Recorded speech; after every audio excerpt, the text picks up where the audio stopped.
28 de mayo conmemoramos el Día Mundial de la Nutrición, una fecha establecida por la Organización Mundial de la Salud para reflexionar sobre la importancia de una alimentación adecuada en todas las etapas de la vida.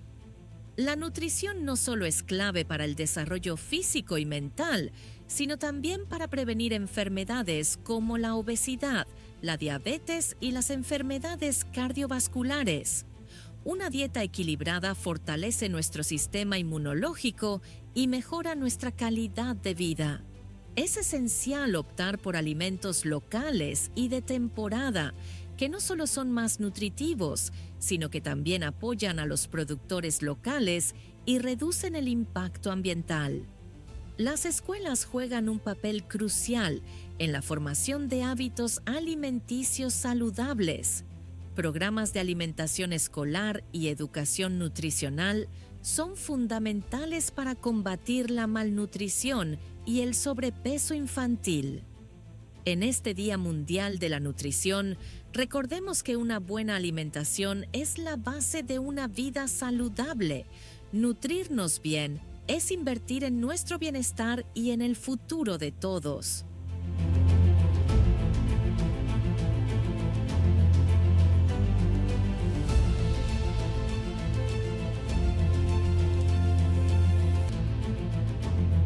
Toma tu taza de café que continuamos con A Primera Hora. Gracias por seguir en sintonía con este su espacio a primera hora. Después de ver ese reportaje tan interesante sobre hoy, 28 de mayo, Día Internacional de la Nutrición, vamos a aprovechar y tenemos una visita aquí sumamente interesante, que es la doctora Mariney Pérez Guzmán, nutricionista, quien estará hablándonos a nosotros sobre este tema tan importante. Doctora, buenos días, gracias por estar aquí con nosotros. Hola, buenos días. Al contrario, gracias a ustedes por darme la oportunidad de llegar a su teleaudiencia en el día de hoy, 28 de mayo, Día Mundial de la Nutrición. Así es, y en este Día Mundial de la Nutrición, doctora, no queremos que parezca una consulta particular de este grupo, pero que la población se sienta identificada con nosotros. ¿Cómo sabemos que estamos bien nutridos? Porque una cosa es llenarse el estómago y otra cosa es nutrirse. Eso es correcto. Nosotros estamos acostumbrados a alimentarnos, pero somos pocos los que estamos acostumbrados verdaderamente a nutrirnos. Porque usted come, cuando tú comes, así sea algo que no beneficie directamente a tu organismo, es alimentarse. Sin embargo, nutrirse ya es cuando comes alimentos que te dan propiedades que permiten que tu organismo funcione de la manera correcta. La forma más sencilla de tú darte cuenta si verdaderamente estás nutrido a nivel orgánico es en cuanto a tu estado de ánimo y descanso. A nivel físico, lógicamente, es en cuanto a tu contextura.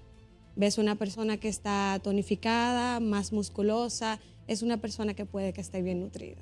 Sí, me parece interesante. Entonces, nosotros tenemos, si tenemos buen ánimo, si nos sentimos bien anímicamente, estamos bien nutridos. Exactamente. Pues ya te la dejo a ti ahí. No, sí. Y, doctora, disculpe, y yo en mi caso, por mi contextura. ¿Está comiendo?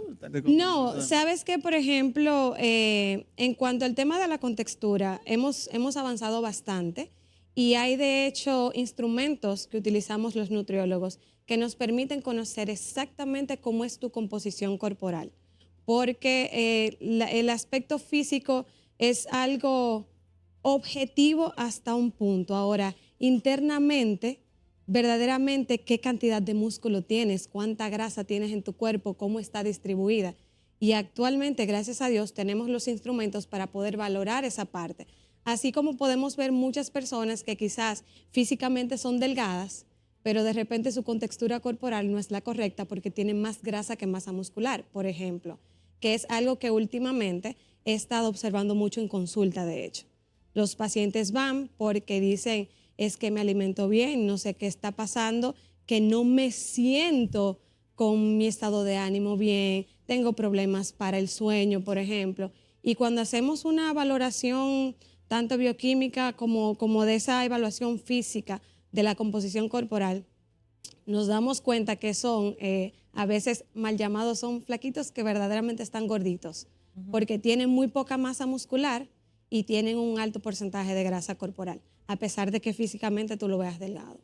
Mira, qué interesante. Doctora, en un país como el nuestro, nosotros tenemos una cultura en lo que a la gastronomía se refiere muy rica, pero también una dieta o un sinnúmero de comidas. Al dominicano le gusta la grasa, al dominicano le gusta el azúcar, al dominicano le gusta un sinnúmero de cosas. ¿Cómo combatir?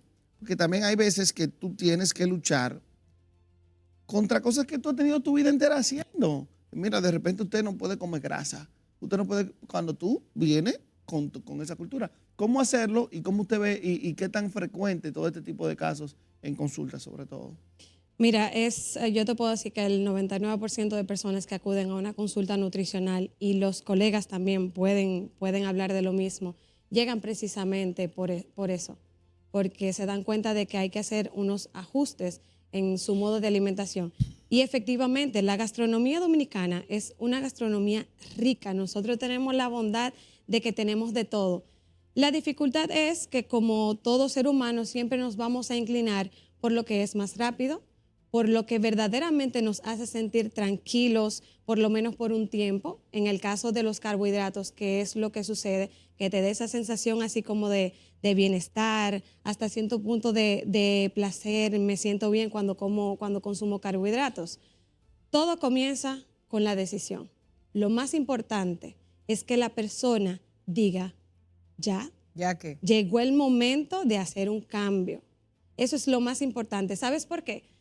Porque cuando tú llegas por influencia de otra persona, pero no estás convencido de que verdaderamente quieres lograr algo por ti, puedes hacerlo por un tiempo, pero no vas a lograr que esos hábitos sean sostenibles. Entonces, lo más importante es, primero, tener la decisión de querer hacerlo. Y en segundo lugar, ir haciendo esos cambios apoyados por un profesional en el área y para hacerlos de manera gradual. Suspender un hábito de golpe realmente no es factible, porque va a llegar el momento en el que tu cuerpo te lo va a demandar y es más fácil caer en esas tentaciones nuevamente. Sin embargo, cuando tú vas haciendo esos ajustes progresivamente y acostumbrando a tu cuerpo, entonces hay más garantía de que eso sea sostenible. Y yo lo veo con las pacientes, por ejemplo, que practico este tema de cambio de hábitos. Hay gente que a veces llega a consulta y me dice, si usted me va a quitar el arroz, yo me voy. Lo dicen así, clarito. ¿Y qué usted le dice, doctora? No, que no hay que quitar el arroz, simplemente hay que empezar a modular porciones. Y de repente ya llega un tiempo en una de esas consultas que el paciente no está comiendo arroz y no se ha dado cuenta. Porque los cambios deben realizarse de manera gradual. Cuando tú persigues un objetivo específico, es válido que tú digas, tengo una actividad importante y tengo que ponerme, con las mujeres pasa mucho, tengo que ponerme un vestido para tal fecha que tiene que quedarme súper bien. Y dicen, ok, vamos a hacer algo rápido. Debemos estar completamente conscientes de que eso es un cambio de momento. Difícilmente eso va a ser algo sostenible.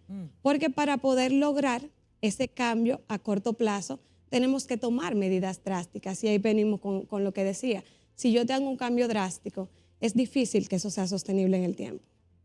Sin embargo, la persona que se acerca porque dice, llega, toca fondo y dice, necesito estructurar mi vida mejor, entonces uno puede ir trabajando esos cambios de manera gradual y sí lograr que sea completamente sostenible. Claro, yo tengo 4 puntos, doctora, en uno solo, que para mí constituyen el principal problema para una persona poder mantener una nutrición equilibrada.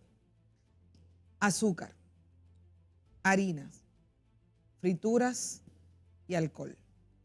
El azúcar prácticamente diario. El café, el té, yo trato de tomar el té sin azúcar, pero entonces me sale otra cosa con azúcar.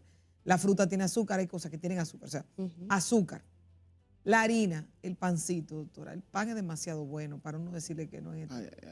El pan, un pan horneadito, un pan con una mantequillita de ajo, un pan.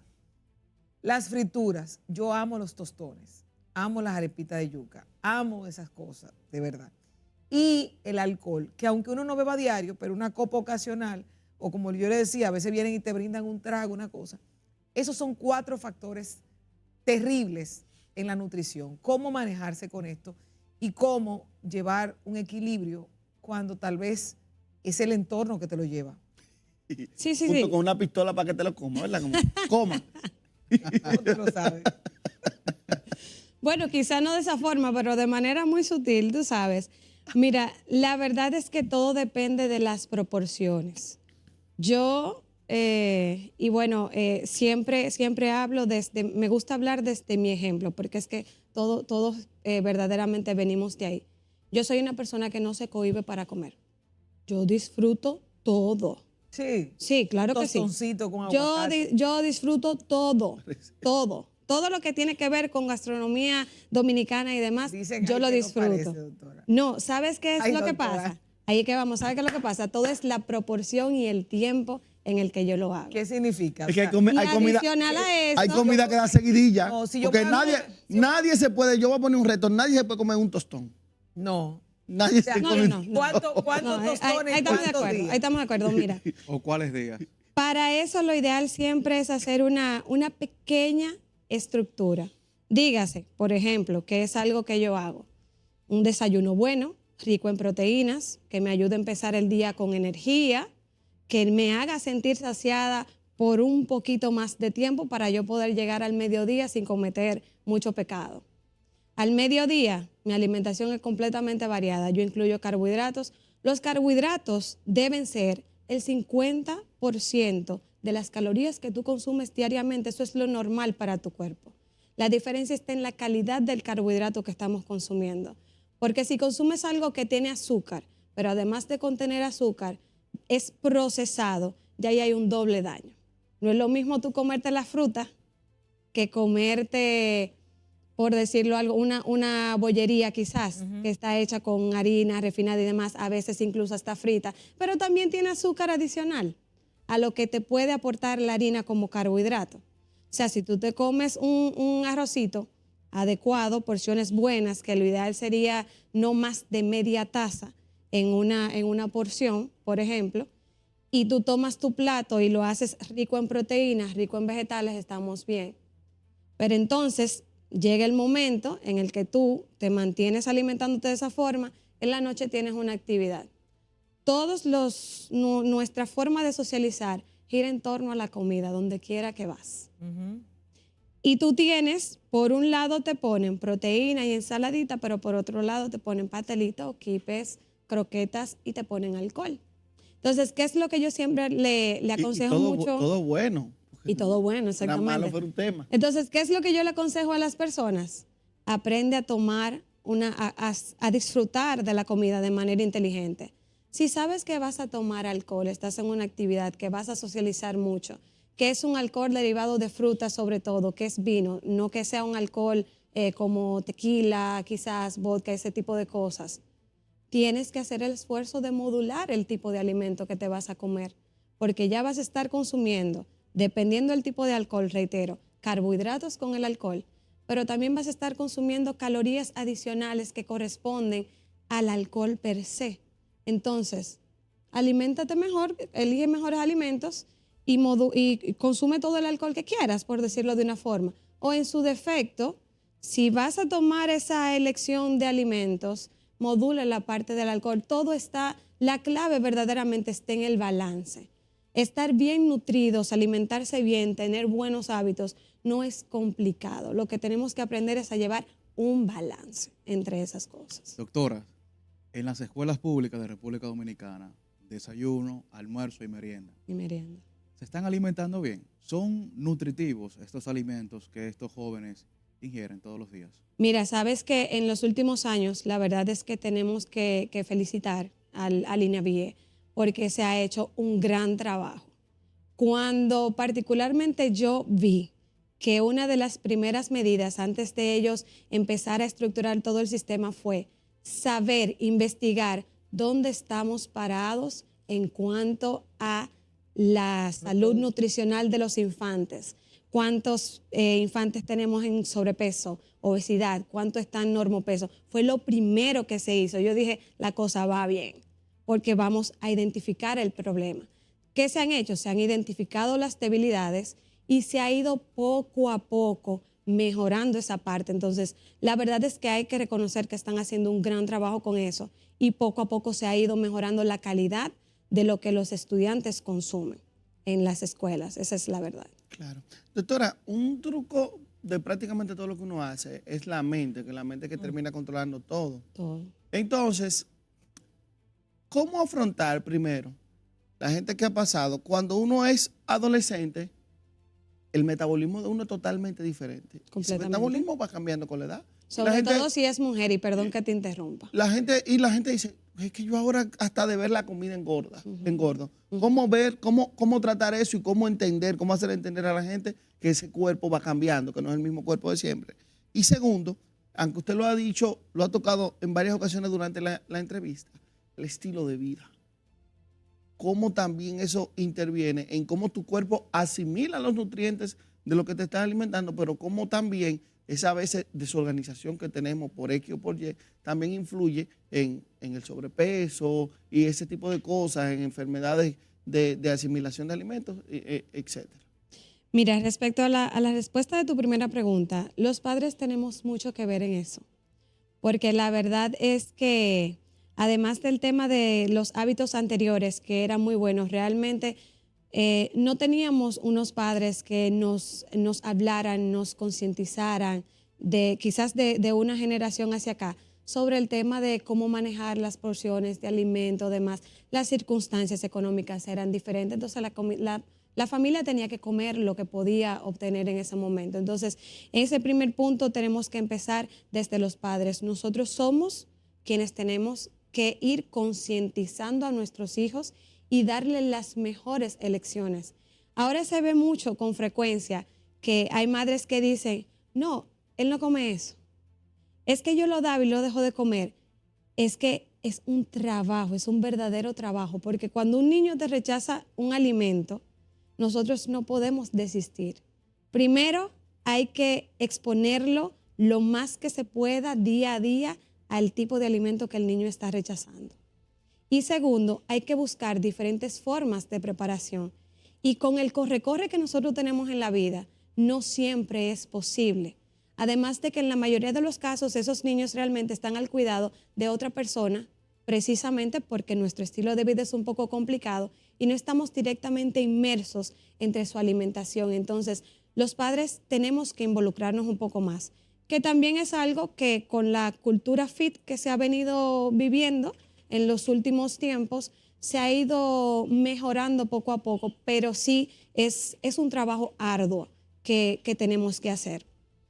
Porque efectivamente el cuerpo cambia, el cuerpo no es igual conforme pasan los años. Cuando esas células se van poniendo un poquito más viejas, van perdiendo la capacidad de asimilar ciertos nutrientes de la manera como lo hacían. A medida que nosotros crecemos, la verdad es que nos hacemos más sedentarios por las responsabilidades, porque cuando tú eres niño, tú estás en actividad. Estoy en el fútbol, el deporte, todo es mover, mover, mover. Pero ya cuando tú estás más grandecito, entonces eso va disminuyendo. Por eso es que la actividad física es tan importante como tú alimentarte de la manera correcta. Doctora, pero ¿cómo condicionar la cultura? Porque fíjense, usted habla de la cultura fit. Pero si yo voy para el Cibao, si yo voy para el sur, que dicen, no, que el cibaeño da mucha comida, que el sureño da mucha comida, y yo voy y me reciben en una casa, campo allá, y me brindan todo eso, coma, mijo. ¿Cómo yo controlarme ahí, doctora? Mira, es un trabajo fuerte emocional también que involucra esa parte, porque es que la persona, y ahí volvemos a lo que decía al principio, nosotros tenemos que aprender a desarrollar la capacidad de decir que no. En mis redes, de hecho, recientemente yo había publicado un reel sobre esa parte de que es fundamental para nosotros aprender a decir que no en determinadas ocasiones o aprender a decir ya basta. Tú lo puedes tomar, tómalo, pero si tú sabes que realmente lo estás haciendo para agradar a la persona, para que no se sienta mal y tienes la necesidad de comer, tú puedes saber en qué porciones debes hacerlo. Y las personas tenemos que acostumbrarnos a entender de que no sería mala educación que alguien cuando tú le sirvas un plato completo, porque hay gente que igual se ofenden cuando tú le dejes ese plato a poco, te dicen, no, pero y estaba mala la comida. Entonces hay que ir tratando de modular poco a poco esa cultura. La persona que me invita a su casa conmigo fácilmente pierde, porque yo soy una gente que te lo acepto, pero tengo el control de poder decir ya. Y ya amablemente, no quiero más. Ya no quiero más. Usted Sí, no ha sí, ido sí. a una familia judía aquí, ¿verdad que no? Sí. Porque mira, y hemos tenido temas con eso. Sí, pero ellos comen muy saludable. Sí, claro que sí, la comida es bien saludable. Pero tenemos que aprender a decir que no, eso hay que aprender. Que no a la cantidad o que no a la comida. Que no a las cantidades. La cantidad es el problema. Las cantidades. No importa. Por ejemplo, doctor, un chicharroncito.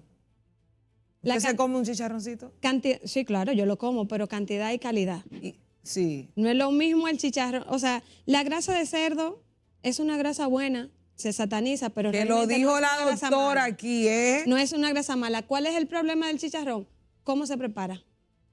¿Qué? ¿Cómo lo preparan la mayoría de las personas? El chicharrón lo hacen frito, en aceite vegetal.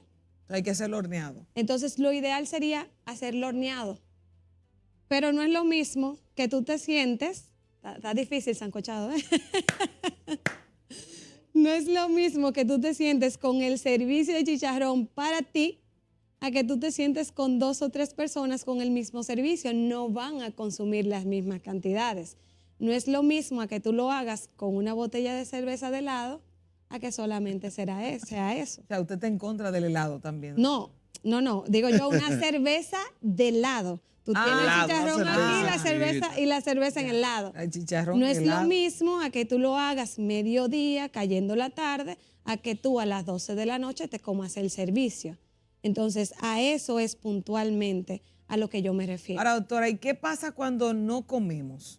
¿Qué pasa cuando nuestro sistema, nuestro nivel de vida y demás nos llevan a un ayuno involuntario? Y luego cuando nos topamos con que hay que comer, es todo que no queremos comer. ¿Qué pasa?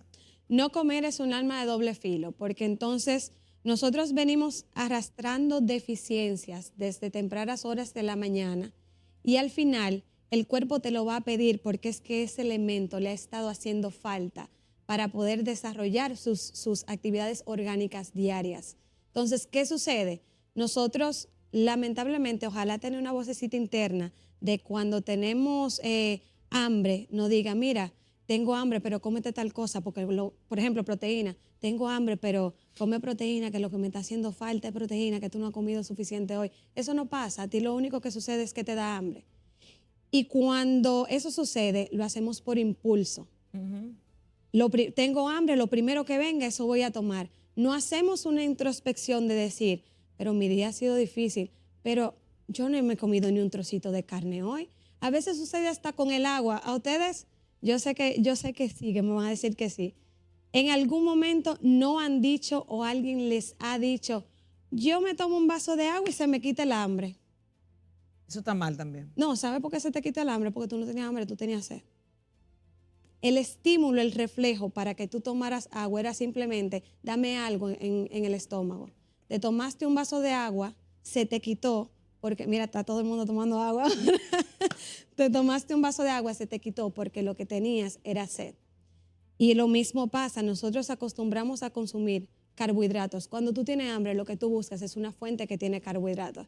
El carbohidrato es una droga nutricional, porque ese efecto que tiene de sensación de bienestar que nos da cuando consumimos carbohidratos, por eso siempre va a ser nuestra primera elección.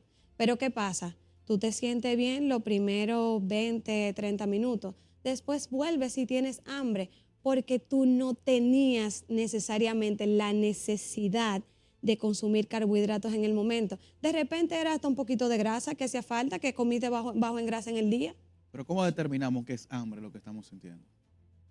Es que el hambre es simplemente cuando tú sientes el estímulo y el deseo de comer. Eso es hambre. Eso me pasa Apetito siempre. es cuando hay algo específico que tú quieres, que tú puedes comer lo que sea y eso es lo único que te lo va a quitar. Pero el hambre es simplemente tú tener la necesidad de que tienes que comer. Claro. Eso es hambre. Doctora, voy a políticas públicas. Nosotros vivimos, por ejemplo, en el continente americano. El continente americano tiene por mucho más personas en obesidad que personas subalimentadas. Sí. Es decir, existe la comida, existe el acceso, pero la gente lo que está comiendo es de más. Es decir, no falta comida.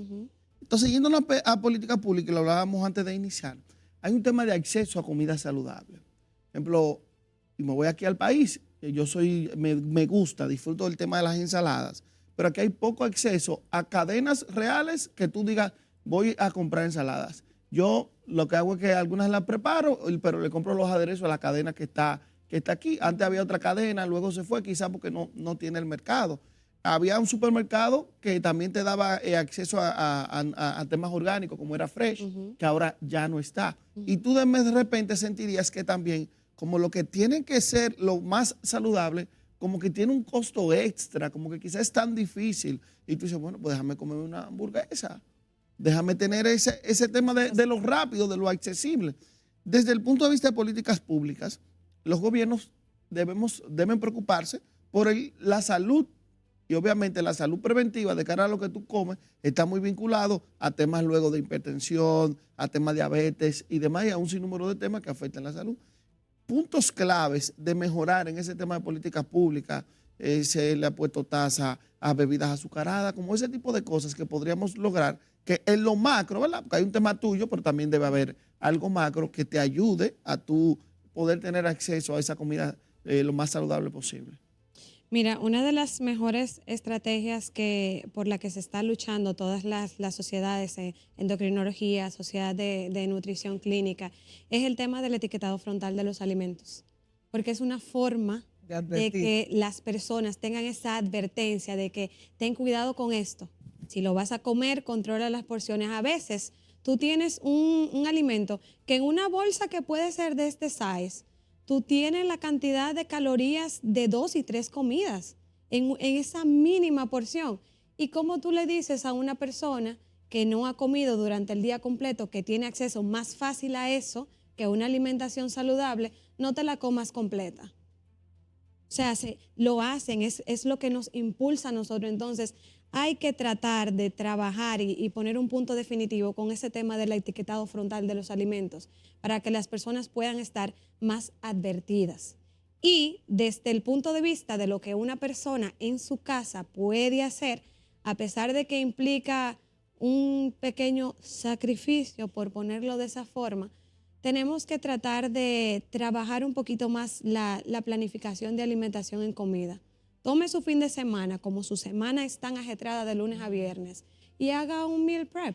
O sea, tenga cosas prelistas y cosas prácticas que tú puedas tener, que sean de fácil preparación, por ejemplo, e ir desarrollando esa cultura de revisión y supervisión todos. En cuanto al ámbito de nutrición, hay tanta información ahora en web, todo el mundo es un gurú de la nutrición, pero siempre será buena idea, aún tú no tengas un problema de salud, ir donde una persona que te dé una guía de cómo debes seguir tu día, porque a veces lo que pasa es que estamos intentando todo, pero por nuestra cuenta, y hacemos cosas que les resultaron al vecino, pero lamentablemente no es lo que aplica a mí, ni por mi organismo, ni por mi día a día. Entonces, por eso siempre será buena idea tener la asesoría profesional para poder tener una guía que se adapte a lo que tú estás necesitando. Es imposible que una persona vaya donde mí y me diga, tengo el día así, así, ya estoy acostumbrado a comer 2 veces al día. Y yo le diga, mira, tiene que comer 5 veces al día, sí o sí. Eso sería lo ideal, pero no necesariamente es lo que va a aplicar con el paciente. ¿Y qué va a suceder? Esa persona no va a lograr nada porque su día no se lo va a permitir. Entonces, mi trabajo como profesional es tratar de ajustar el día del paciente a que consuma alimentación de calidad, así sea 2 veces al día, a regular el tema de actividades físicas, ayudarlo a cómo controlar impulsos, manejo de porciones, para que verdaderamente pueda tener un impacto en mi trabajo en esa persona. Doctora, lamentablemente por tiempo hemos terminado, pero me gustaría que usted le dijera a la persona que le están viendo dónde localizarla, dónde pueden hacer una consulta con usted. Claro que sí. Estoy en la Clínica Corazones Unidos. Pueden localizarme a través del 809-567-4421, extensión 2241. Igual también a través de mis redes sociales, doctora M. Pérez G. Soy una persona sumamente abierta, pueden hacer sus preguntas cuales quieran y con mucho cariño pues les voy a asistir. Bueno, le damos gracias a la doctora Mariney Pérez Guzmán, nutricionista, que han estado con nosotros haciendo una consulta privada también y respondiendo cosas que nos preguntan. Privada colectiva. Privada colectiva. Así que muchas gracias, doctora, por haber estado doctora, con nosotros. Gracias a ustedes por la oportunidad. Gracias. Y a ustedes no se muevan, que en breve venimos con más de su espacio a primera hora. Volvemos en breve con más contenido emocionante en A Primera Hora.